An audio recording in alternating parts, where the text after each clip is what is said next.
శ్రీలక్ష్మిరెడ్డి గారికి స్వాగతం సుస్వాగతం.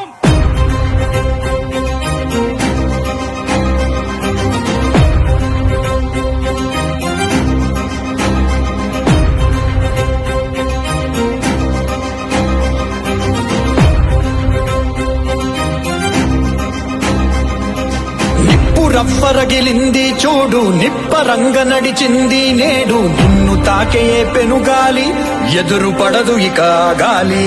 నింగి కూడా తల వంచును చూడు, నేల నిన్ను నడిపించును ముందు. శత్రువైన వెనకుండాలి, చిరుతలాగా నువ్వు సాగాలి.